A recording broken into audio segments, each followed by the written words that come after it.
Bueno, ¿qué tal? Un cordial saludo a todos los profesionales que están realizando este curso de docencia superior. Estamos en nuestra segunda clase dentro del módulo 5 y en esta oportunidad nos vamos a dedicar a hablar sobre el PowerPoint. No les voy a enseñar cómo construir diapositivas en PowerPoint, porque seguramente la mayoría de ustedes sabe cómo hacerlo. Y además, ustedes tienen como anexo 2 de esta tercera unidad un manual sobre PowerPoint que fue elaborado por la gente de capacitación informática de acá de la universidad, que es muy claro, entonces los que no sepan armar diapositivas pueden leerlo y no van a tener ningún problema. Y a los que ya saben armar diapositivas, ya armaron otros PowerPoint, igual les recomiendo que lean este manual, ¿sí? Porque de repente uno conoce algunos programas informáticos de manera intuitiva, pero no se imagina todas las potencialidades que tienen, ¿sí? PowerPoint es un programa muy rico que permite muchísimas cosas, como hacer enlaces, como trabajar con elementos multimediales y un montón de cosas más. Así que los animo a que lean este manual. Bien, antes de empezar vamos a decir simplemente que PowerPoint es un software, ¿sí?, de Microsoft que está dentro del paquete de Office y que en general se usa para presentaciones, ¿no es cierto? Cuando uno tiene que dar una conferencia o una clase magistral para desarrollar contenidos, se usa este programa. Aunque este no es el único uso que tiene. Vamos a ver hacia el final de la clase que también lo podemos usar para armar materiales multimediales que podamos entregarles a nuestros alumnos y no necesariamente para realizar placas y proyecciones, ¿sí? Bueno, como ustedes saben, el PowerPoint en general se utiliza junto con un cañón de proyección para que se puedan ver las diapositivas en gran tamaño. Bueno, lo que vamos a hacer en esta clase es ver algunos ejemplos de malos usos de PowerPoint. Entonces los vamos a analizar, a ver por qué están mal, y desde ahí vamos a sacar algunas conclusiones, algunas sugerencias para que ustedes tengan en cuenta cuando armen sus PowerPoint. Entonces, para empezar, vamos a ver un primer caso de mal uso de PowerPoint dentro de una clase de Derecho Constitucional, ¿sí? Vamos a verlo. Buenos días, alumnos. En la clase de hoy vamos a ver el tema de la reforma constitucional de 1957. El gobierno provisional, surgido a raíz de la revolución del 16 de septiembre de 1955, que puso término al mandato presidencial de Juan Domingo Perón, de un decreto del 27 de abril de 1957, bueno, después de ver este ejemplo, podemos decir que lo que salta a la vista es que este profesor no utilizó el formato del recurso. ¿Qué quiere decir esto? No utilizó las ventajas que le podría haber dado el PowerPoint, como armar un gráfico, como trabajar con distintos tipos de letras, con distintos colores para diferenciar el título del contenido. Este profesor tomó el PowerPoint como si fuera un libro proyectable, ¿sí? Entonces la clase seguramente es bastante aburrida. Entonces, ¿qué sugerencias podemos hacer? Bueno, en primer lugar, las diapositivas son un apoyo a lo que nosotros estamos diciendo. Entonces, no todo tiene que estar en las diapositivas, ¿sí? Después vamos a ver en la placa que tenemos a continuación cómo podemos trabajar con las letras, ¿sí? Se recomienda siempre usar la familia de letras sans serif, que son como más simples. Tahoma o Arial, por ejemplo, son buenas opciones. Lo que se recomienda es que el tamaño para los títulos sea de 36 a 44 y que para los textos el tamaño de letra sea entre 24 y 32. Sí, también se recomienda no usar cursivas porque no se ven muy bien y tampoco subrayados. Si queremos resaltar algo es mejor usar otro color o unas negritas, por ejemplo. Con respecto a la cantidad del texto, siempre se dice que es mejor hacer más placas con menos textos que tener pocas placas pero con muchísimo texto. Y lo que se recomienda es seguir la regla del 6×7, es decir, que las placas tengan 6 oraciones como máximo y que cada oración no tenga más de 7 palabras. Y por supuesto, se recomienda siempre incluir cuadros o diagramas que sean ayudas visuales, ¿sí? Porque justamente una ventaja del formato PowerPoint es trabajar con diagramas, con esquemas, ayudar visualmente a lo que uno está desarrollando. Entonces, teniendo en cuenta estas observaciones, estas recomendaciones, les vamos a mostrar ahora un ejemplo de cómo este profesor de Derecho Constitucional podría haber armado su placa. Entonces vamos a ver, él podría haber hecho algo como esto, donde el título está más grande, con otro color, y donde arma un cuadro sinóptico, ¿sí? Entonces ahí se resaltan las cosas más importantes del artículo 14 bis. Entonces él podría manejarse con esto, ir resaltando estos ítems e ir explicándolos en vez de leer toda esa placa que era aburridísima. Muy bien, entonces, bueno, con respecto a los colores, está bueno usar determinados colores, pero tampoco muchísimos, ¿no es cierto? Porque tampoco tenemos que distraer. Algunos sí está bien y siempre manejarse con esa misma gama de colores. Muy bien, ahora vamos a ver un segundo ejemplo de mal uso del PowerPoint, esta vez en una clase de nutrición. Ahora vamos a ver el tema de la pirámide nutricional. Como se ve en el PowerPoint, en la base encontramos pan, cereales, arroz y pasta, que son aquellos alimentos que debemos consumir en mayor cantidad. Luego, frutas y verduras, leche, yogur, queso. En este ejemplo vamos a rescatar como positivo que la profesora utilizó un diagrama, ¿no es cierto? Es decir, hizo este triángulo, eso está bueno para hacerlo en diapositivas de PowerPoint. Pero ¿cuál es el error principal? Que trabajó muy mal con los colores.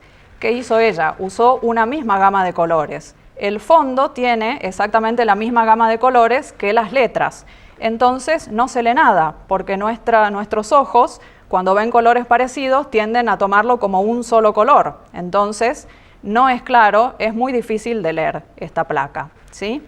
Entonces, ¿qué podemos decir a este respecto? Vamos a ver ahora en esta diapositiva que lo que nos conviene es siempre usar colores contrastantes.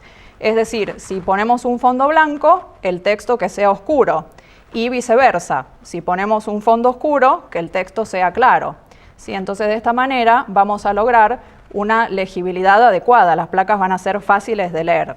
Otro ítem que está bueno es, esto que les decía recién, no abusar de los colores, ¿no es cierto? Es decir, usar colores sí, pero buscar una unidad visual, es decir, usar siempre los mismos, el mismo tipo de diseño, para no distraer y para que queden prolijas las placas, ¿sí?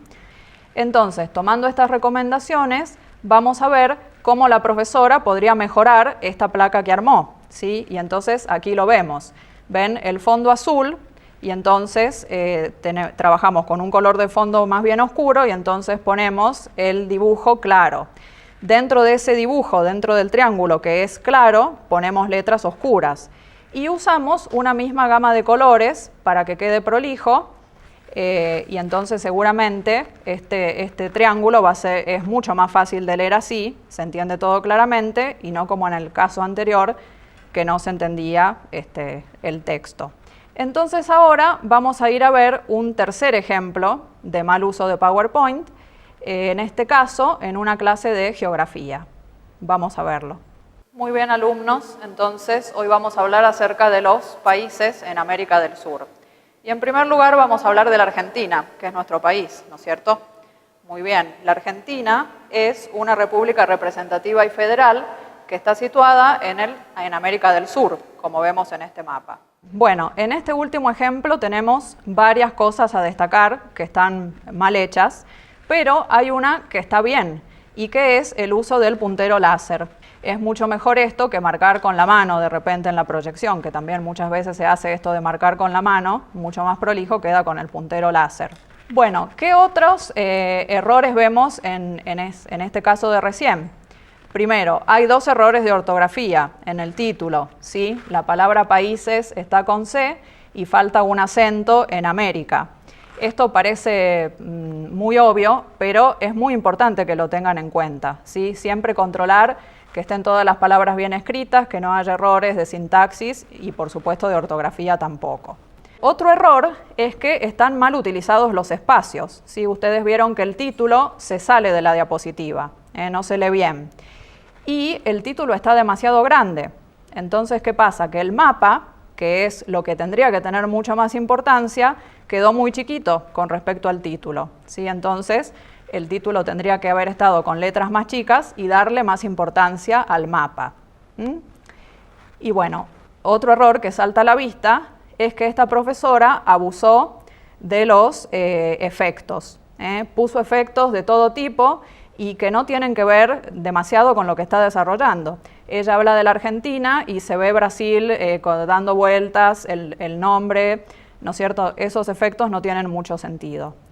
Y otro problema también es que no hay un ritmo igual entre lo que ella expone y lo que se está viendo. Esto es algo que siempre hay que tener en cuenta, ¿sí? Que las placas sigan el ritmo de la exposición o viceversa, que nuestra exposición tenga el mismo ritmo de las placas, ¿eh? Por ejemplo, yo no puedo estar hablando y que en la placa se esté viendo una cosa totalmente diferente a lo que yo estoy diciendo, ¿sí? Bien, entonces, ¿qué recomendaciones vamos a hacer a partir de este ejemplo que vimos? Vemos en nuestra placa. Importante, muy importante, controlar muy bien la ortografía y la sintaxis de nuestras placas. En segundo lugar, aprovechar inteligentemente los espacios de la placa, ¿sí? No abusar de los efectos. Los efectos está bueno ponerlos, porque PowerPoint tiene muchísimos efectos, pero siempre que tengan un sentido. Y finalmente, que las placas sigan el ritmo de la exposición, ¿sí? Todo esto lo pueden tener en cuenta ustedes también cuando arman sus diapositivas. Y entonces, ahora, tomando estas indicaciones, vamos a ver cómo esta profesora podría armar mejor esa placa sobre los países de América del Sur.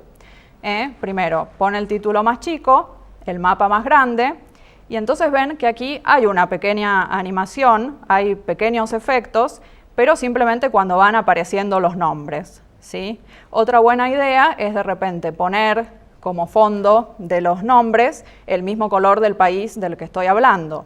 Entonces, de esta manera le va a quedar mucho más prolijo y los alumnos van a entender muchísimo mejor seguramente. Bueno, espero que estas recomendaciones les sirvan para cuando tengan que armar sus placas o por ahí para mejorar placas que ustedes ya tienen armadas. En la próxima clase vamos a aprender cómo hacemos para subir placas que tenemos armadas en Internet y cómo insertarlas dentro de nuestro blog. Espero que todos estén trabajando en sus blogs, que ya tengan sus blogs armadas. Y para terminar, vamos a ver un ejemplo. Vieron que al principio yo les dije que las diapositivas no solo sirven para hacer proyecciones, para desarrollar contenidos en una clase magistral, sino que también las podemos usar para desarrollar un material multimedia que entreguemos a nuestros alumnos, ¿sí? Vamos a ver este ejemplo de una línea de tiempo interactiva sobre el barroco musical. Esta línea de tiempo ven que tampoco tiene las letras demasiado grandes, o sea, acá no estamos siguiendo esas reglas que veíamos del 6×7 y demás, porque esto está pensado para que los alumnos lo vean cada uno en su pantalla, ¿sí? Entonces vamos a ver, por ejemplo, el barroco temprano. Hacemos clic allí y esto nos lleva a la explicación de lo que es el barroco temprano, ¿sí? Entonces ven que en el PowerPoint podemos hacer hipervínculos dentro del mismo PowerPoint. Entonces queremos volver ahora a la línea de tiempo para seguir leyendo, volvemos. En el barroco medio, por ejemplo, queremos saber de dónde eran los principales compositores del barroco medio. Vamos a ver un mapa que nos muestra que Corelli nació y vivió en Italia, ahí vemos el mapa de Italia, que Purcell, por ejemplo, nació y vivió en Inglaterra, vemos un mapa de Inglaterra, muy bien, volvemos a la línea. Vamos navegando por esta diapositiva, por eso decimos que es un material multimedia. También PowerPoint nos permite hacer enlaces hacia páginas de Internet. Por ejemplo, vemos ahí en Violinista y nos va a llevar a una página de Internet que nos va a contar acerca de los violinistas. O aquí también le pusimos hipervínculos en los nombres de los compositores que nos llevan a Internet, a Wikipedia muchas veces, y entonces ahí tenemos más información sobre esos compositores. Simplemente esto es para que vean un ejemplo de que PowerPoint también lo podemos usar para crear este tipo de materiales didácticos, interactivos, multimediales, que pueden ser muy motivadores para nuestros alumnos, ¿sí? Bien, esto es todo por hoy. Seguimos en contacto a través del foro y nos encontramos en la próxima clase. Muchas gracias y hasta luego.